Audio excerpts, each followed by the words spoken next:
ಕವನದ ಶೀರ್ಷಿಕೆ ನಿರಂತರ. ಪ್ರಳಯ ಪ್ರಳಯ ಜಗದ ಪ್ರಳಯ, ದೈವವಾಣಿಯು ಊದಿತು ಕಹಳೆಯ. ಜೀವಿಗಳೆಲ್ಲ ಜೀವಂತ ದಹನ, ಕಳಚಿ ಬೀಳುತ್ತಿದೆ ನಿಸರ್ಗ ಭವನ. ಪ್ರಳಯವೆಂದರೆ ಭಯವ್ಯಾಕೆ, ಭಯದಿಂದಲೇ ಪ್ರಳಯ.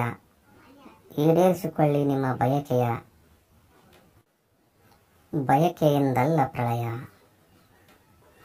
ಜನಸಂಖ್ಯಾ ಸ್ಫೋಟದಿಂದಲೇ ಪ್ರಳಯ, ನಿರುದ್ಯೋಗದಿಂದಲೇ ಮಹಾಪ್ರಳಯ, ಬಡತನದಿಂದ ಜಗ ಪ್ರಳಯ, ಈರ್ಷೆಯಿಂದ ಪ್ರಳಯ ಪ್ರಳಯ. ಅಜ್ಞಾನದಿಂದ ಪ್ರಳಯ, ಅನ್ಯಾಯದಿಂದ ಪ್ರಳಯ, ಅನೀತಿಯಿಂದ ಪ್ರಳಯ, ಅನಕ್ಷರತೆಯಿಂದ ಪ್ರಳಯ. ಸೋಮಾರಿತನದಿಂದ ಪ್ರಳಯ, ಅಜ್ಞಾನಿಗಳಿಂದ ಈ ಪ್ರಳಯ. ದುಷ್ಟರಿಂದಲೇ ಪ್ರಳಯ, ಅಸಮರ್ಥರಿಂದಲೇ ಪ್ರಳಯ.